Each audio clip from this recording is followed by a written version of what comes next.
My name is Daniel Rasmussen, and I'm 25 years old, and I've been working in the bartender scene for 7 years now. I'm currently working as a bartender at Restaurant Geist, and furthermore, I'm a newly educated civil engineer. And then I'm a president of the Danish Bartender Association for 2 years in a row now. And before that, you were the vice president? Before that, I've both been the secretary and the vice president. So I've been a part of the association for 5 years now. All right. Well, the reason why you're here today is to talk about this whole situation after the Danish national championships. Exactly. Can you, in your own words, explain what happened? Yeah. The big problem is that the technical score and the taste score has to be weighted in order to get the total score. And the technical score have been weighted wrongly. So the better you have done technically, the worse you have been scored. And that's, of course, is a huge mistake. So there's actually been a reverse in the calculation? There's actually been a reverse in the calculation, yeah. So the whole mistake is that there has been a mistake in the calculation formula. Yeah, exactly. That was used. So all the points and everything was typed in correctly? Yeah. Everything has been typed in correctly. All judgments have been done correctly by proper judgment. And the only mistake that has been is the numbers have been added up wrongly. And we have now found the real winners based on the correct formulas. The formula that has been used, it's a new formula. It is a completely new formula that we have tried to implement in order to better facilitate the rule of that 20% of the points of the total score have to come from the technical points, and 80% of the points have to come from the tasting scores. And we have tried to facilitate that better, but there has been a mistake in that implementation. And so that it's as simple as that. It's just a calculation mistake. Yeah, it's as simple as that. And mistakes happens. Mistakes happens for everyone. We just see the Oscars a few weeks back. The wrong letter was popped into the envelope, and that also had a huge consequences, of course. So yeah. Mistakes happens for everyone. It's a matter of how you react and handle the mistakes done. And this leads me to the next question, because after this whole thing, I think it was about 2 days later when the score sheets were publicized, and people realized quite fast that there was a mistake, and it sort of gave birth to this whole debate on Facebook. Like I think I spent like 2 days of like a full-time job just following the comments and all of these things. Oh yeah. How did you experience this whole thing? Like, because there was basically it was a hits against DBL. Yeah. Personally, I took it really badly. I was feeling really sorry and angry on myself that this mistake could happen, and of course it is my responsibility to ensure that these mistakes does not happen. So I was like really annoyed by myself that it happened, and I was miserable that all my hard work for making this national championships as great, as big, as and professional as possible was demolished by this mistake. I really wanted to quit and say this is not fair. But after all this anger and irritation, and we have tried to handle it professionally, we have come up with a very good solution, I believe, to solve this situation and treat all the people involved in the situation fairly. So now I feel much better with the situation. Just as I mentioned before, mistakes happens to everyone, and no one can expect everybody to ever make a mistake, but it's the question of how to handle the mistakes done properly. And that I feel much better with right now, but of course it has been a tough 2 weeks. Of course it has. That's I mean, I don't think anyone doubts that. A lot of the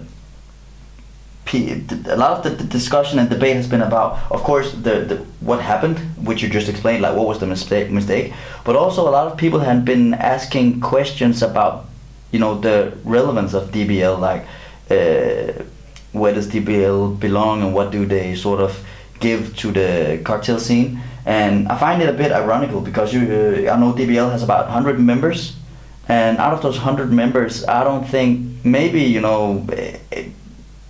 20 20% of the people participating in the discussion on social media is actually members of DBL. So I mean, there's a lot of people out there complaining, and one thing we have to remember as well is that DBL is volunteer work. So there's a lot of people complaining, but they're not really contributing with something until now. So of course that can be taken as a positive thing. But how do you see this whole situation? Because there's probably some of the people complaining that you haven't never spoken to. Yeah, well, I know a lot of the people personally, and of course I've tried to be in contact with the persons being very much involved in this matter personally, off the grid, if you can say so, by phone calling or text messaging. And I see in these modern times where we have Facebook and we have all the social media, it is so easy to point out your opinion and point out what is right as when it's wrong. And sometimes it's a little more complicated than people are actually aware of.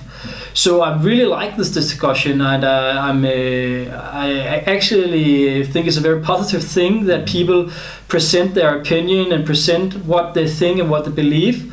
Now the question is that we need the forces, we need the power of volunteered hands to execute a lot of these discussions and make them realized and make them real. Yeah. A lot of them is feasible, but a lot of it also requires a whole much more knowledge about how the organization works and how the Danish Bartender Association is associated to the International Bartender Association, and where we can be free and where we as an organization 60 years ago have taken a decision.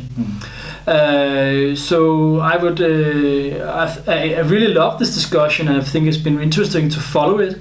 But I look forward to people stepping up, for example, to the General Assembly and say, I want to participate in this, and actually want to make the change. Talk to me a bit about the aftermath of the whole situation, because it was quiet for a while from DBL before you came out and admitted the mistake, and then now again it's been quiet for a while, and I know that you found a solution for finding a new national champion.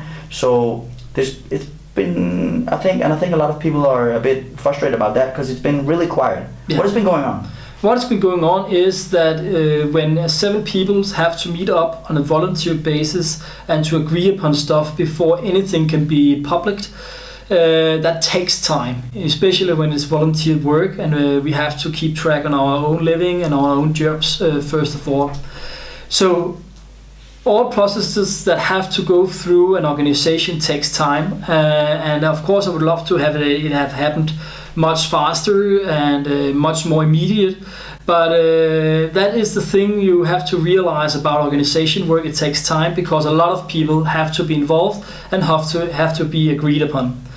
But we are agreed, and what is going to happen is that Sunday, the 2nd of April, this coming Sunday, we have a rematch among the 4 proper finalists. And of course, Christoph Dodgen have also got the invitation, but have said no to it, to figure out who is the proper winner of this national championships, based, of course, correct scorings, new judges, and all the other normal principles that if it was a final at the championships. And this will take place Sunday, and there hasn't been a lot of things put out about the event. So could you, if you just who's in the final, and is it possible for people to come by and see and things like this? Yeah, well, it's Ulrich, it is Bastian, it's Damiano, and it is Burak, who are the proper 4 finalists, and they have all been invited for Oak Room at 4 o'clock. To do this rematch. It is public. We are not going to make a huge public event of it, but the doors are open. We take it as a very small rematch where they come in and make their drink, and then we leave again. That's sort of this whole situation handled. But we still have a World Championship coming up, and well, I mean, considering what has been going on, obviously mistakes happens, but do you feel prepared for organizing a world championship, which is potentially way bigger than the nationals that we just It had? is way bigger, that's for fact. This concerns more than 1,000 people that have to be stayed in hotels and restaurants for 4 or 5 days. So this is a much bigger event, but we have, of course, DBL is the main organizer, but we have paid professional production people to organize the whole World Championships for us. They are doing this as the full-time job and been doing that for the last 2.5 years. So they are the ones who also are behind this year's national championships as a test run.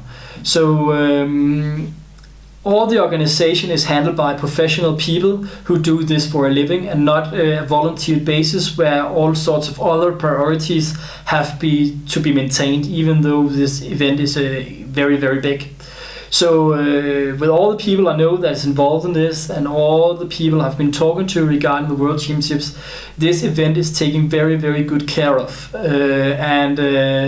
During these last 2.5 years where we have been planning and designing and executing this event, the IBA board and the sponsors of the IBA and the Copenhagen municipality have been overlooking this project and asked critical questions and asked questions regarding production and logistic and stuff like that, and they have all signed off on this. They have faith in us.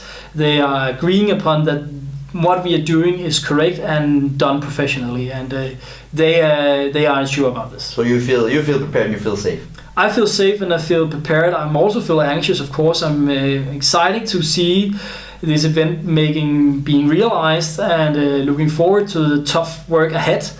But I am very secure in what is going to happen in week 42. Which brings me to the last question, because it's volunteer and it's a lot of fucking hard work. I know this for a fact. Why do all this hard work for months on when you're not getting paid anything? And at the end of the day, this is what you risk. I mean, you risk people sitting behind a computer and complaining. Yeah. So why do all the hard work? The answer is twofold. The first question is I really love organization. Organizing, logistics, handling and stuff like that is actually a part of my education as a civil engineer. So this is a thing that I love to do. So of course that puts out very well on my resume when I have to go out and look for a real job as a civil engineer in the future. So that's the professional answer. And the personal answer is that I have a huge respect for the Danish bartender scene and for the bartenders a part of it. I think it is fun and a personal victory and a personal pride to be able to make severe changes and make something that really impacts a lot of people in their business or professional life as being a bartender, and that makes me proud to watch and look, see, I have done this nationals, I have made sure that there was a cup, there was a scene and people was there.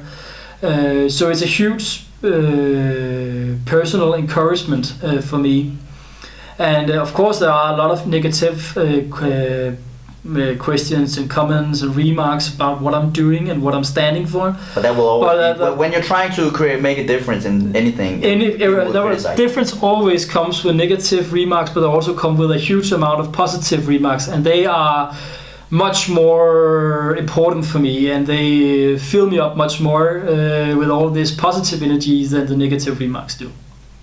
Cool. Well, Daniel, thank you for taking part and volunteering for this interview. And I definitely feel excited about the World Championships. That's going to be amazing. You are not alone, my friend. Not alone. And thank you so much for inviting me.